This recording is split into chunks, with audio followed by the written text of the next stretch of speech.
November 1984. Start.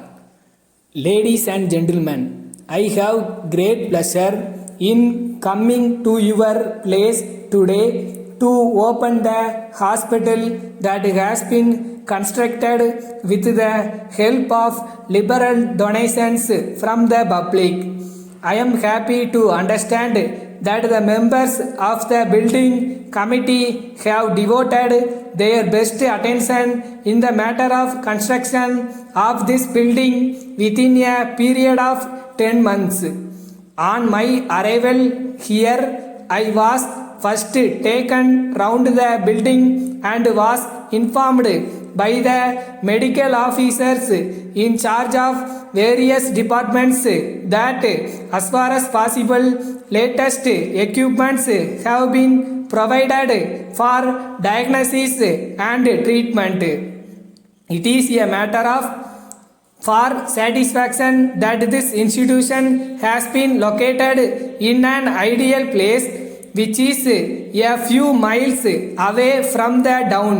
I am told that the land has been given free by a gentleman of this place who has been taking keen interest in the yearly execution of this project. On behalf of the government and on my own behalf, I congratulate all those who have cooperated in this venture. On this occasion, I would like to speak to you in regard to the various steps taken so far and the efforts that have to be taken not only by the government but also by the people in matters relating to prevention of diseases and for their treatment. For instance, government and the local bodies have arranged for protected water supply in most of towns and villages, and they have a program to cover the remaining places also in a paced manner in the course of the next few years, of course subject to the financial resources of the government.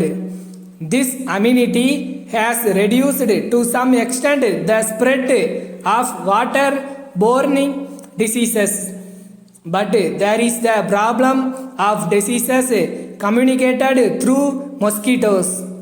I would appeal to the people to see that water is not wasted and allowed to stagnate. This will prevent the breeding of mosquitoes which are responsible for a number of diseases. Similarly, residents should take care to see that waste materials are collected and deposited in the places provided for them by the local bodies without throwing them in the street. This will also help to preserve the health of the citizens. Prevention is better than cure is a familiar proverb. Our people are aware of that, and by tradition also they have developed the habit of keeping their houses clean. But when it comes to the question of keeping the surroundings also clean, I am sorry to say that we as a people neglect it. No doubt it is the duty of the panchayats, municipalities and corporations to see that the streets are kept clean by making arrangements for the removal of waste materials and for the provision of sanitary facilities.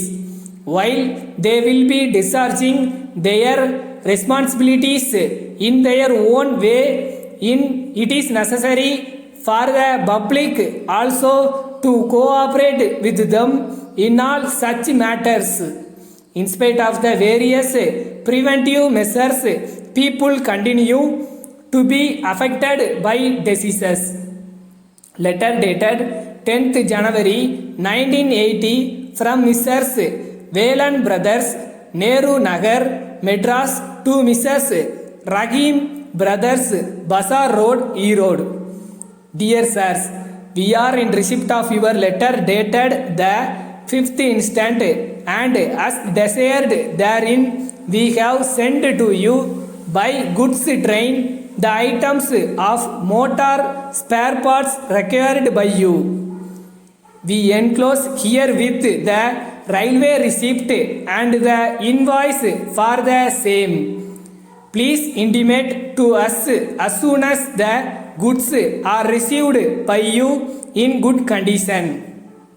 We have thoroughly tested each and every item of the spare parts before packing, and therefore we are sure that the items will be up to the specifications and hope they will be to your full satisfaction. We shall be glad if you can arrange for payment of the bill amount at an early date.